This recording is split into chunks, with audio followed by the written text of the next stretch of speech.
Nice run and a good one. Williams outside. 15 keeps his feet. And Williams finds the end zone. And he is in for a touchdown. On second down, here's a toss. Here is Lucas. Jalen Lucas, that great speed.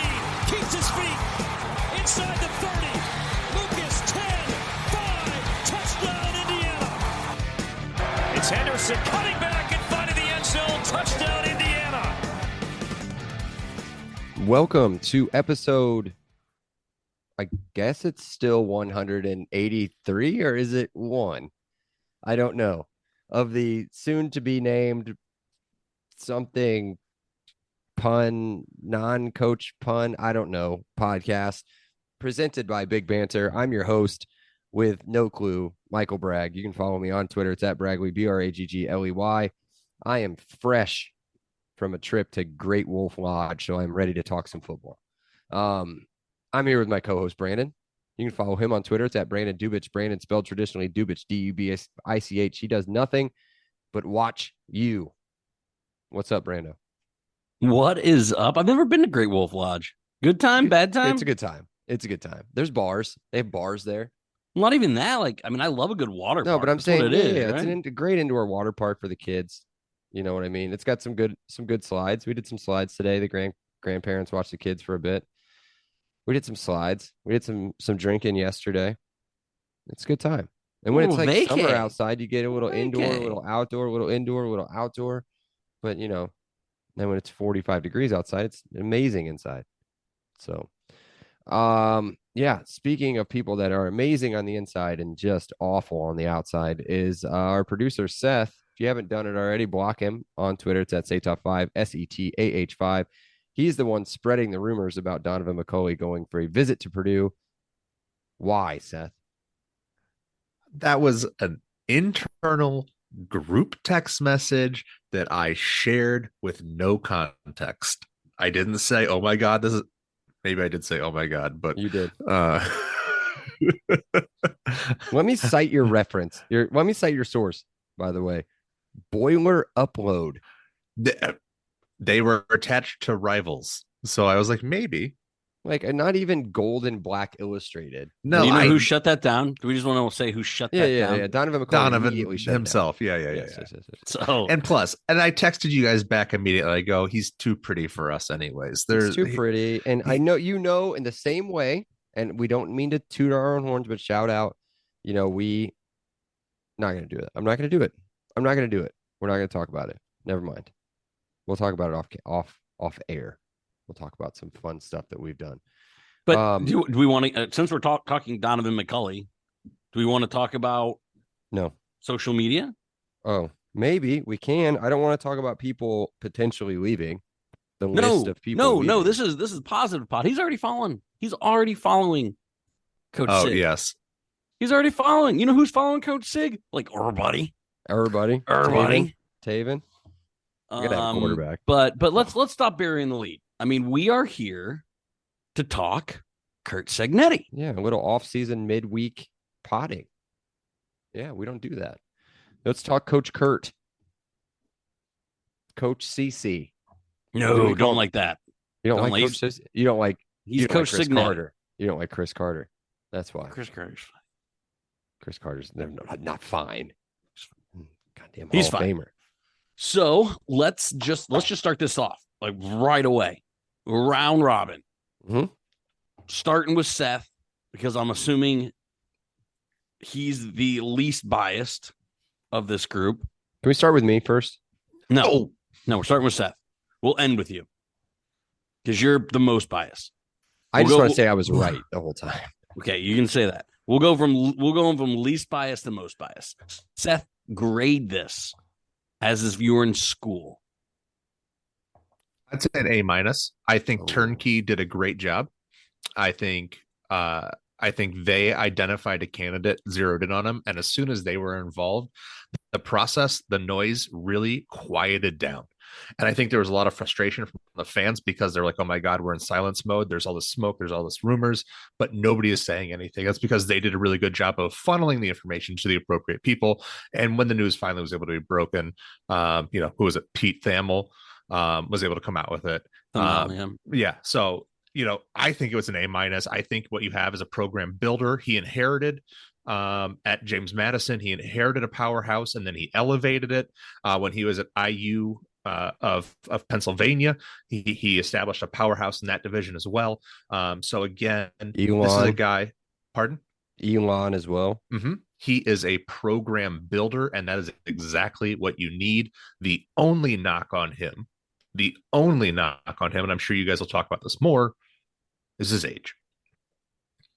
But every other box was checked. For me, that's why it's a B plus. It can't be A because he is not your dynasty coach. He isn't your coach that, I'm going to grow old with.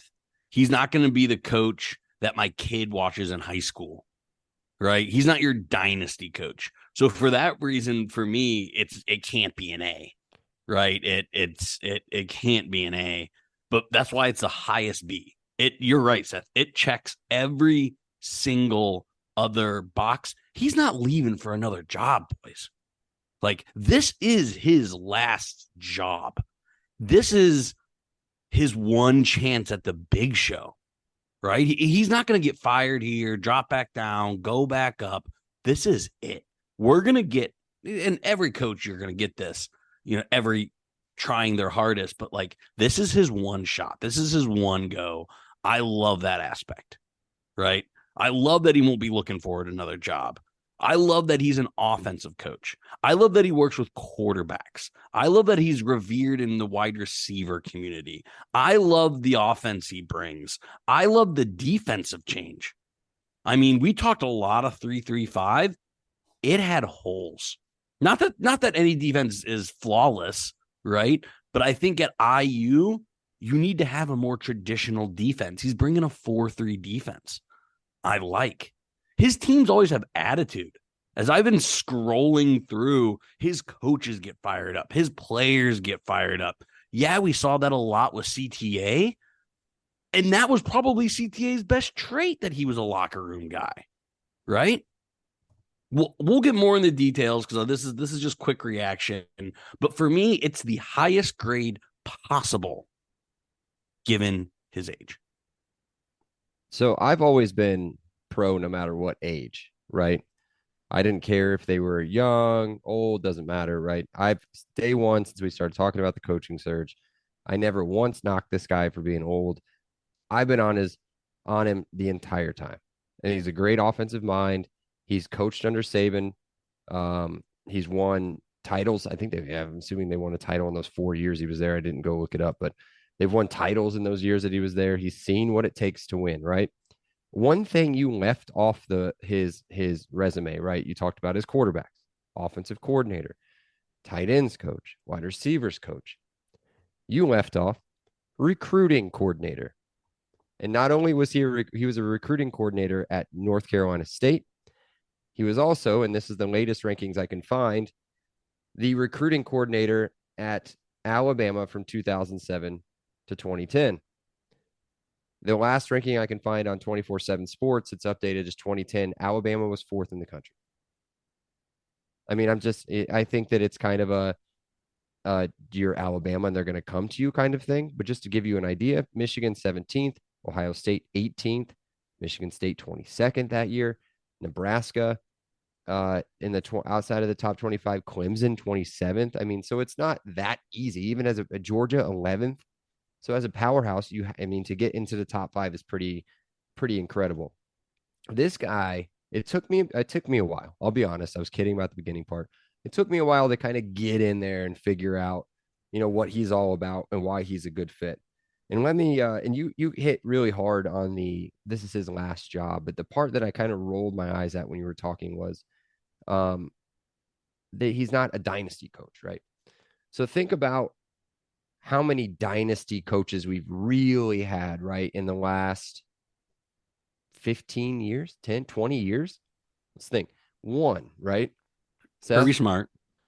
Well, he maybe. No, it's the only guys who have been employed at the same school for 15 years are Kirk Ferentz, Whittingham at Utah, and damn it, there's a third one too. There's very few people. Saban has been at Alabama since 2007, so 17 years. Yeah.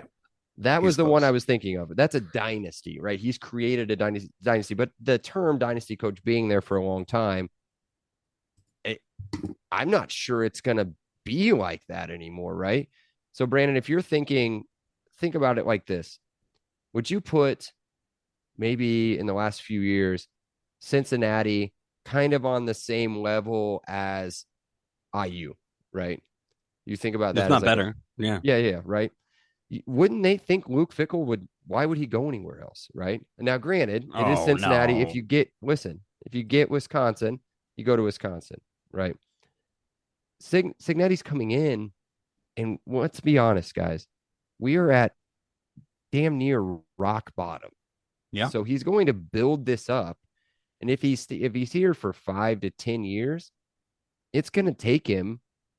I mean, it may be a pretty quick impact, but not what we really want. But I would say 3 years probably I think before we start 3 years is fair. Like consistent, like, okay, this is what it is. This is okay. But I think we're going to see some pretty drastic improvement to begin with. We'll see what he can bring back talent wise, or bring in.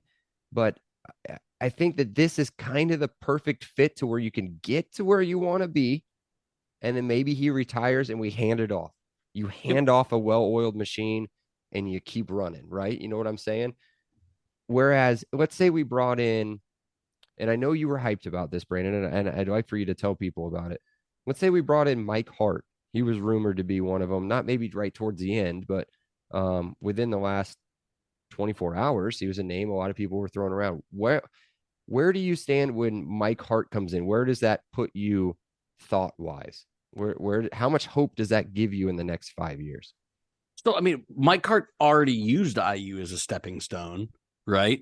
We've talked a lot about this. Like, Purdue's a stepping stone, but there's no reason why that's a bad thing, right? Because you're raising that bar. That's why I was okay with Mike Hart, because his dream job isn't IU, right? He wants to have a better job. So, that was my thing with Mike Hart, that, he's going to bring in the best staff. He's going to hit the ground hard because he has aspirations, as does everyone, right? But Mike Hart, I thought, would bring young energy, young staff. I thought he would reach a fan base that probably hasn't been reached, with IU. I thought Mike Hart brought he's almost the antithesis of the Cignetti hire, right? Mm-hmm. He's opposite in almost every way, but I don't think that's a negative at all. The more I read, I mean, and again, this is just rose-colored glasses, honeymoon stage. Cignetti is a better hire than Mike Hart. Yeah. Let me give you a scenario. Cignetti leaves, let's say 8 years, right? We'll just call 8 years. 7 to 10 right? years. I think 7 to 10 years. He's at the Woodson range. We'll make him 70, right? Well, 7 would be 69 is what Seth said in the group chat. So let's give him 7 years, and everybody sees he's retiring, right? He's not moving on. He's not moving up. He's not going to Texas A&M or Florida State, or he's not going elsewhere. He's retiring. Those players, chances are, that are left behind, especially if we can either bring somebody that's in the program, if he's grooming in a coach to become a head coach, right? Chances are those players aren't going to go anywhere, or at least the majority of those players aren't going to bail and go to a different place. This is just what we're at with college football now, right? Not if there's an established culture, right? Right. That's what I'm saying. So now put Mike Hart in that position, and Mike Hart is here for 7 years, right? Maybe he wouldn't even be here for 7 years. I would say maybe 3 years if he does well. They're gone, and they're going with him. Wherever Mike Hart goes, they're going with him, right? Now you're not wrong at all for what your vision on Mike Hart. I agree with you.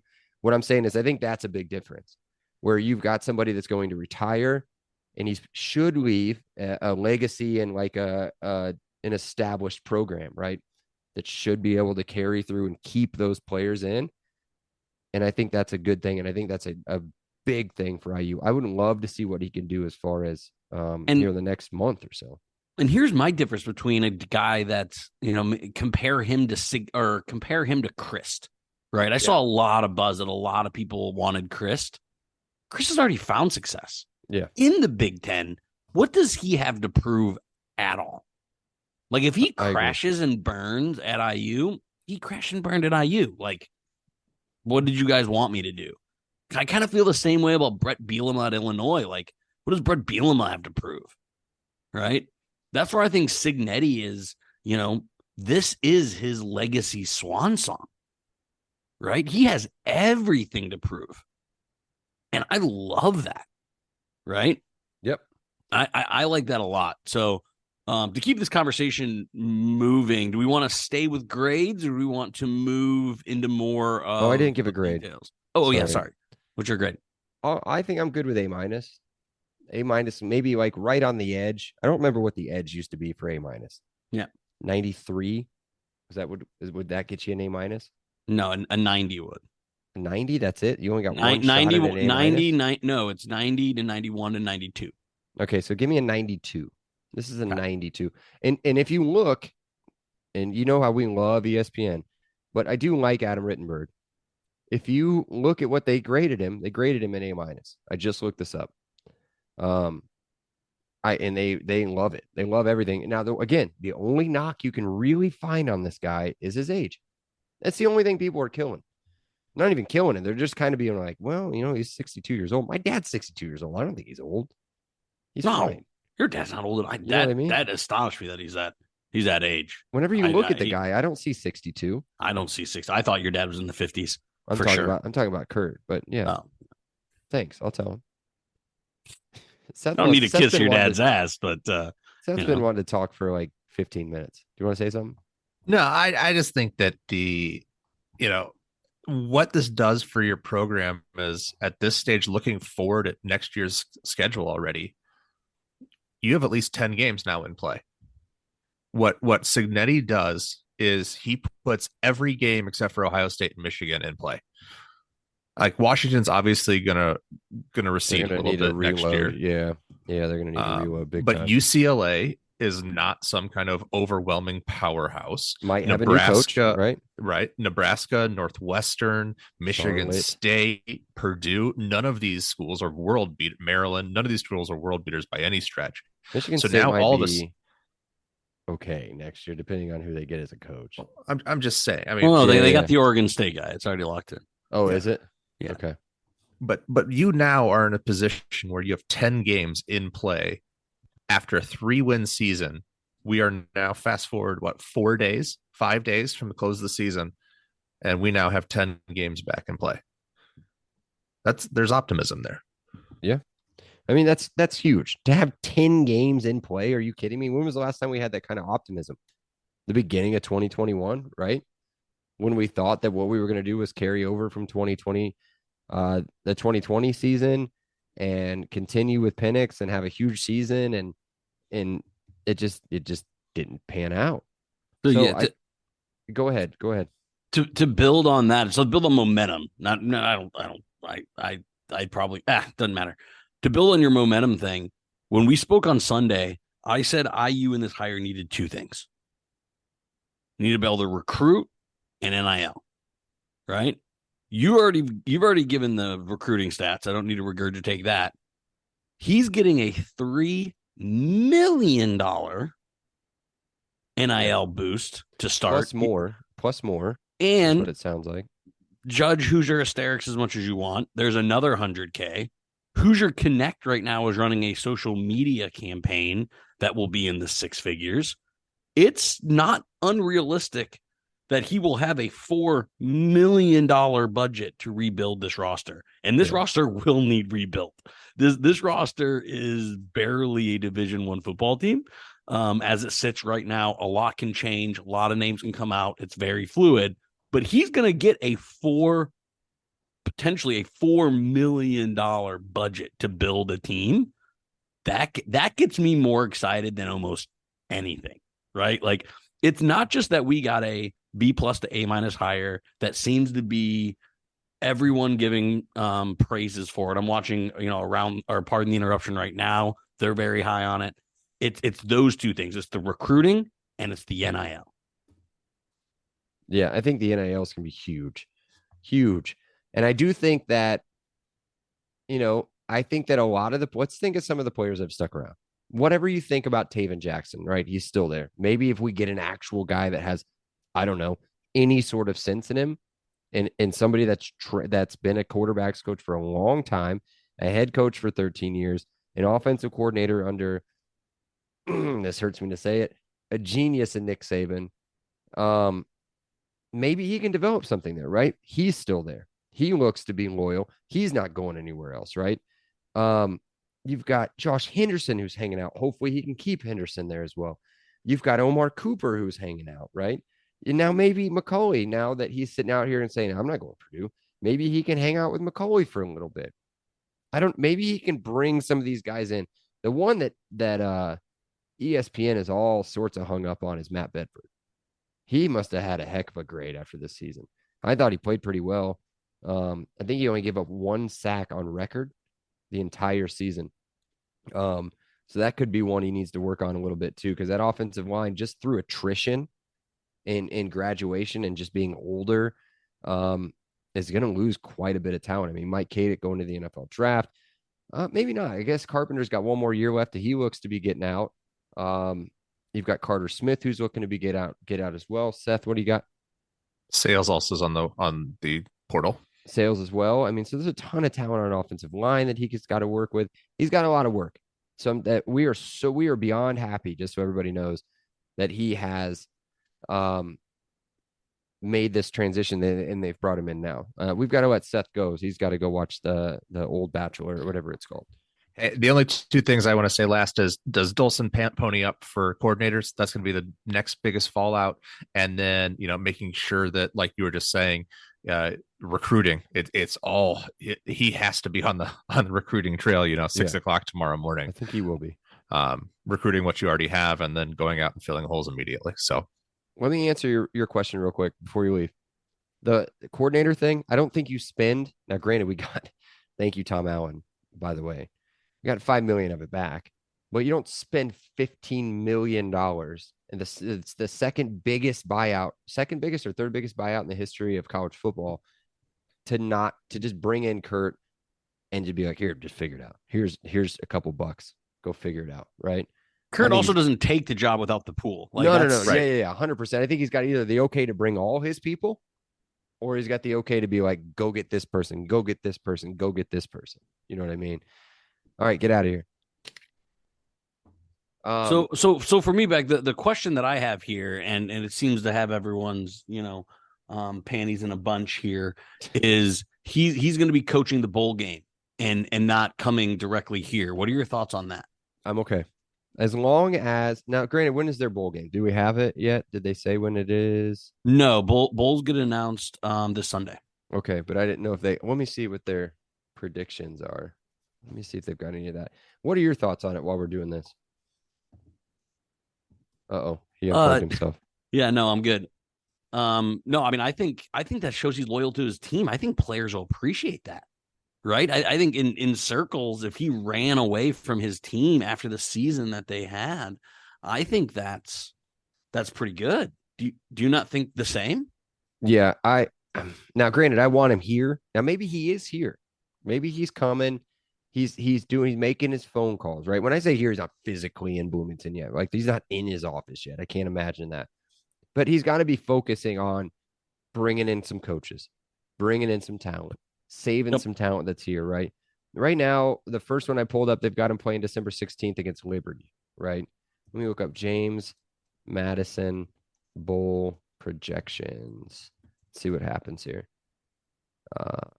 See here, this should get me. Richmond Times has got a whole thing here, so I'm sure that they'll show multiple things here for James. Let me see here. Yeah, well, you're looking that up. So, like, my thoughts are, he doesn't need to be in the game prep for this. He doesn't need to be in the scouting. That's what you have a coaches for, right? So, like, he can still do all the day-to-day at Indiana and still be there for his players. It was always weird for me for the coaches that just left the team right away.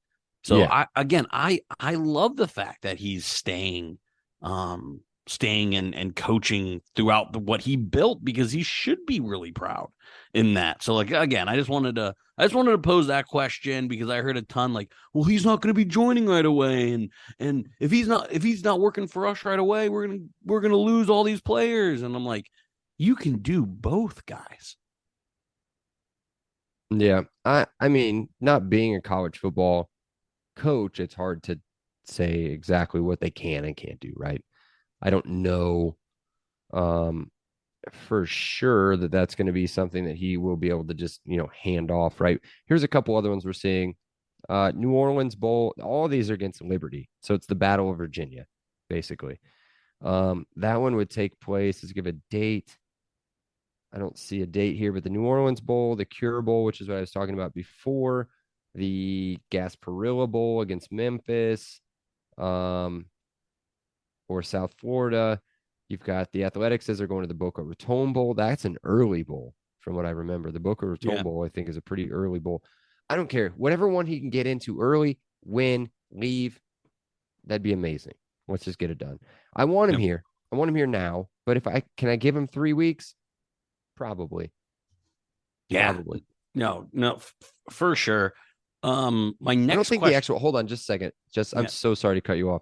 I don't think that the actual transfer portal opens until, I want to say it's like December 30th or something. Like it's late.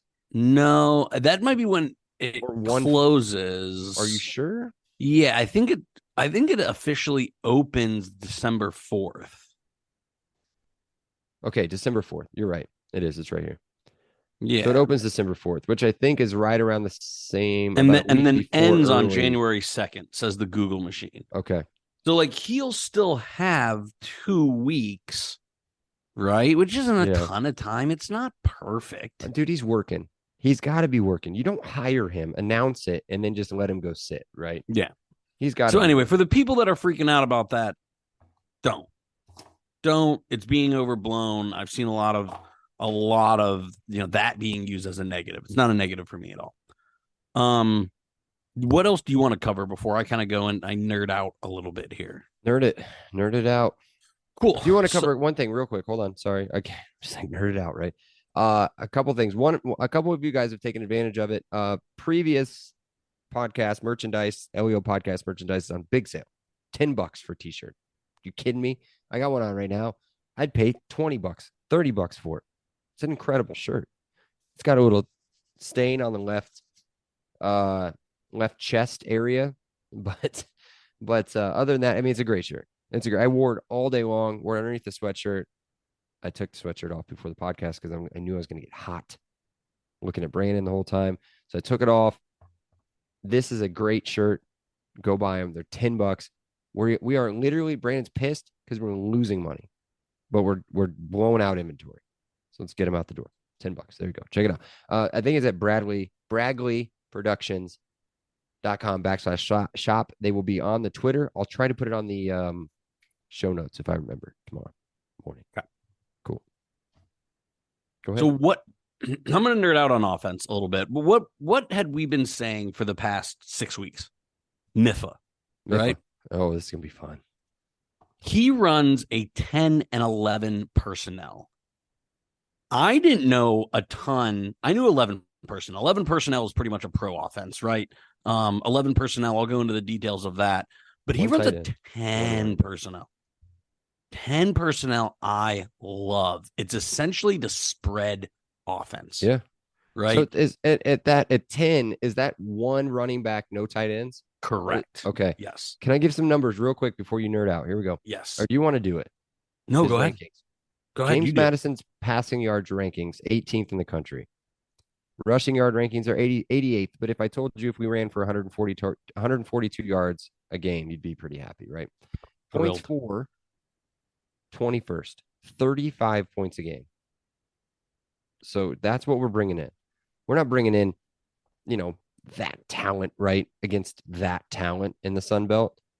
But we're bringing in that mind that made FCS talent do that against FBS talent. So there you go.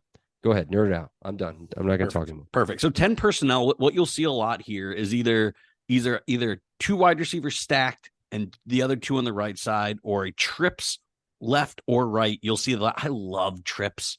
Trips is just trips. such a fun Yep. offense to run. They run the Y wide receiver. So that is normally the strong side wide receiver. A lot of motion. I love that. Do you know what who else Jalen does Lucas it? can run? Who? My doppelganger, Mike McDaniel. Yes.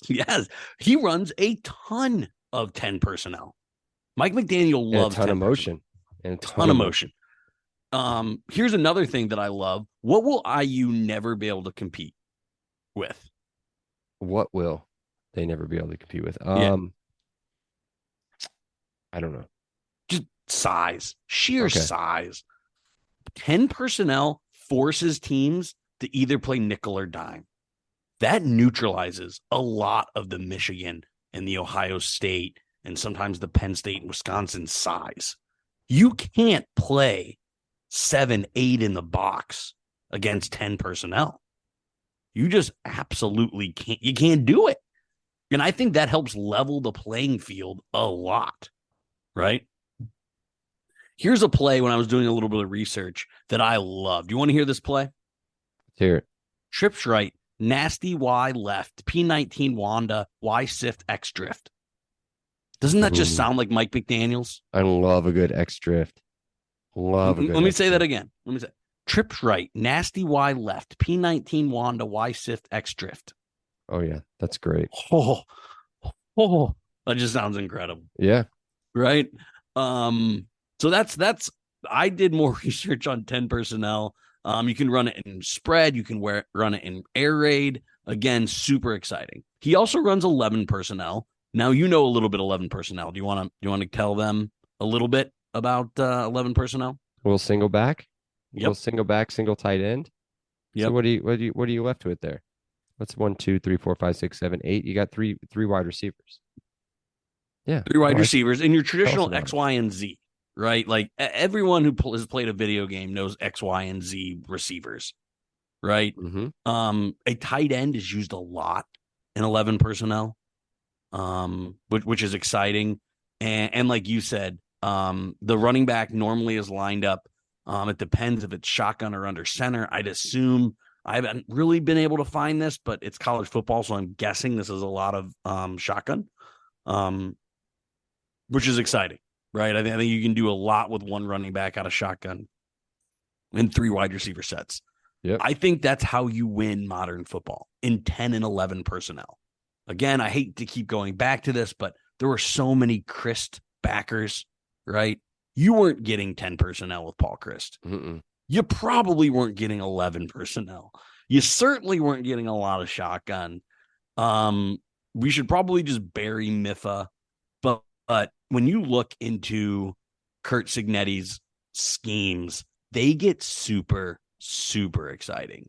So that's kind of what I wanted to kind of zone in on. Also, he's from an offensive family. I mean, I know you probably don't, and many on the listening don't. His brother's an offensive coordinator at the Power 5 level, Frank Cignetti Jr. He just got fired from Pitt, which probably isn't the greatest sign, Frank Jr., but it's an offensive family, right? So, like, I don't know how that doesn't get, it's exactly what we wanted in this hire. This is Miffa personified. Oh yeah. Yes, I agree 1,000%. I think that we have hit. Do you have randos? Or have we just kind of randoed it out this entire time? No, I don't have any specific randos. I have more topics if we want to talk topics. Let's roll them out. I don't want to make it a super duper long podcast. But No. Let's roll it out. Seth's not here. I wish he was here because it would be a way more fun segment, but we have to talk about it. Compare this signing to Ryan Walters. Okay, I already did. I know. I already did. So let me give you 2 examples. Our biggest rival just hired a coach 12 months ago. Yes. Let me give you 2 examples, right? You can either have this person a defensive coordinator, a hot defensive coordinator, right? From a 6-6 team. I think they went 6-6 last year. Hot defensive coordinator from a 6-6 team. I think top 10 overall defense that had 2 defensive back players drafted in the first round of the NFL draft. Had at least one more drafted in the NFL draft. Has 2 defensive linemen that were, I think, underage or maybe just wanted to come back for one more year of beasting to get their first round grades, right? They'll probably be first round grade this year, maybe second round grade on the interior defensive line. Would you rather have that person that kind of rode all that talent at Illinois, right? That was there before he got there. He didn't bring them up. He didn't develop them. They were already kind of studs and he just kind of stuck them into a scheme, right? Would you rather have that with no head coaching experience? Or on the other side of it, would you rather have maybe somebody that's about 25 years older, right? But has 13 years of college coaching experience, head coaching experience, has been coaching since the 80s, overall as an assistant, graduate assistant, head quarterbacks coach, tight end coach, wide receiver coach, offensive coordinator, has coached at the division, the highest division that you can be at with NC State. He's also coached with a guy named Nick Saban.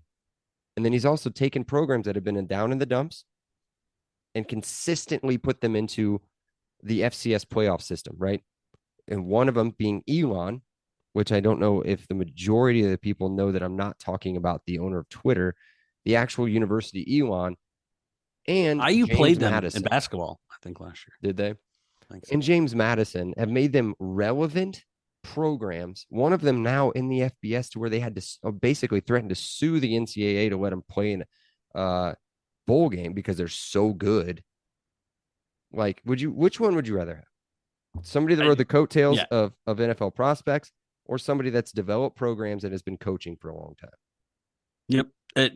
You're not even really asking. I mean, I know the answer. Here's on top of coaching experience, right? This is what I love because you can only be judged by your peers, right? You and me, we can't judge each other professionally. We're in different careers. We're in different industries. We can't compare each other, right? You can only be compared to your peers. In the last 11 years, he's been coach of the year 4 times.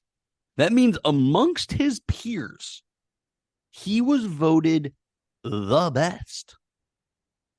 Level for me doesn't really matter because he's been the best at his level 4 times in the past 11 years.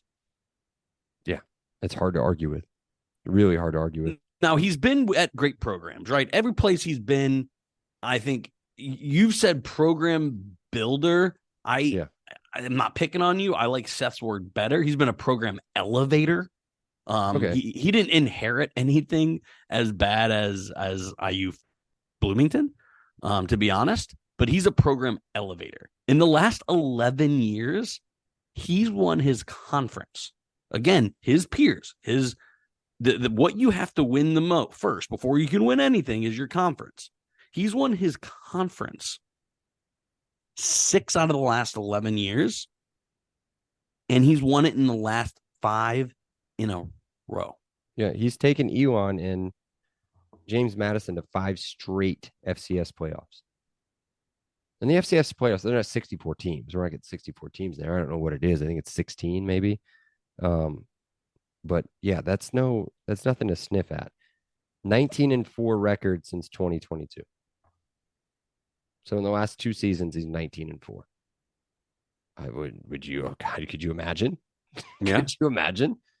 I mean, obviously he's probably not going to do that at IU 19-4 immediately or in any sort of immediate sense. But dude, it's a lot of excitement from somebody that I mean, you guys know, if you listen to the last pod, I was pretty down on him as a prospect. Same. Now I'm pumped. Here's more of a trivia than a Brando's Randos. Can you name the 2 NFL quarterbacks, arguably potentially 2 Hall of Famers? I don't think either are, but potentially, who he recruited and coached? Recruited is the big part there, and coached. Man, he was at NC State as a recruiting coordinator. Is either one of them from NC State? Yes. Is one of them? It can't be Russell Wilson, is it?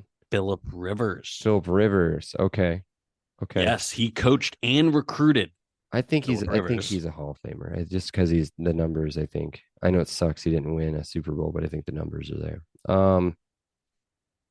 You name the other one. This one he only Alabama. recruited. He did not. No. No. Okay. He only recruited this guy. He never coached. So it's gonna be another NC State guy. Mm-hmm.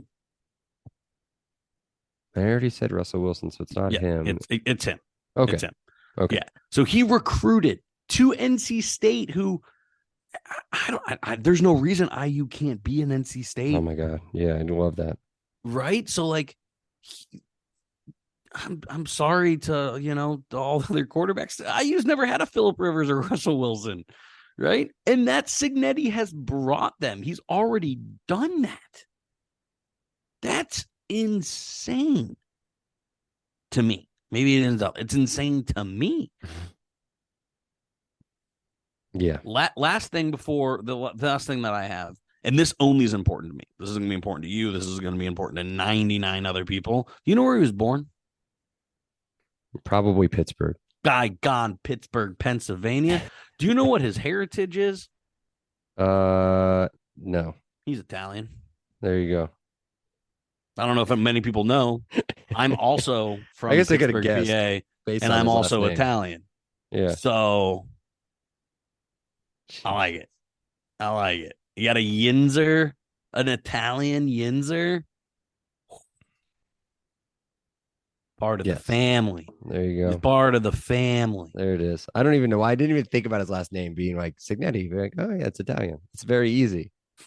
The Cignetti family. I mean, his name's his dad's name's Frank Cignetti. Right, Frank. Yeah. That's great, dude. His dad, who's also a legend. Have you looked up his dad at all? I'm gonna look him up right now because you said he's a legend. His dad is an absolute. He's in the College Football Hall of Fame. It brings up his brother.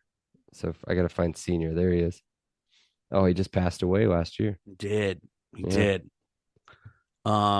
So he's part of a family legacy. Again, like I said, I'm a little harsh because, again, our combined ages of our football coach and basketball coach is 125. Just the reality. Yeah. I think that Cignetti might move a little bit easier than what Woodson moves, though. He's a hard 63. Woodson. Yes, he is. He played, also Curt played at West Virginia. Yeah. So he's the 2-year letterman. Did he play for his dad? Bygone, West Virginia. I don't know if it overlapped, to be honest. Dad was a coach there from. You know what position he played? He would at West Virginia. No, he wouldn't have played. Quarterback. I love that too. I just guessed. I love that too. CeeDee Lamb's just out here roasting. I'm not even watching football. I don't have any fantasy, so no. I'm playing against CeeDee Lamb. But anyway, that's all I got. I'm super excited, guys. Let us know your thoughts on it. Again, there's so many positives. Donate to NIL. We don't have one yet. We thought we would, but we might one day. But we don't right now. So go and donut. Go donut. Donut. Don't go donut. That's it for me. Again, we're still looking for pod names. I think we'll have one by next week. The next podcast we'll have one. Perfect. We may not have a logo. I've already let my logo guy know. As soon as Tom was let go, I said we're gonna need a new logo. He said I'm here whenever you need me. So we will work on all of that in the time being. Maybe you guys will get like a brag logo for a bit, where it's just like straight out of Paint, right? Like Microsoft Paint. So we'll figure it out. Okay, cool. That was a great pod. Very informational. Hope you guys enjoyed it. Be sure to check out the pod for now on Twitter and Instagram at PodcastLEO. Make sure you follow our partner always at Big Banter Sports for all the latest updates involving our podcast, as well as the other 13 top-notch pods across the conference. When are they going to add the other what do we have? 4 more coming in? I don't know. We'll find out. Be sure to download, rate, review, and follow on all of our platforms. Join us. I don't know what we're going to talk about next. I don't know. Doesn't matter. Miffa, Coach Curt. Miffa, Coach welcome. Curt. Sig. Sig. All right. See you later.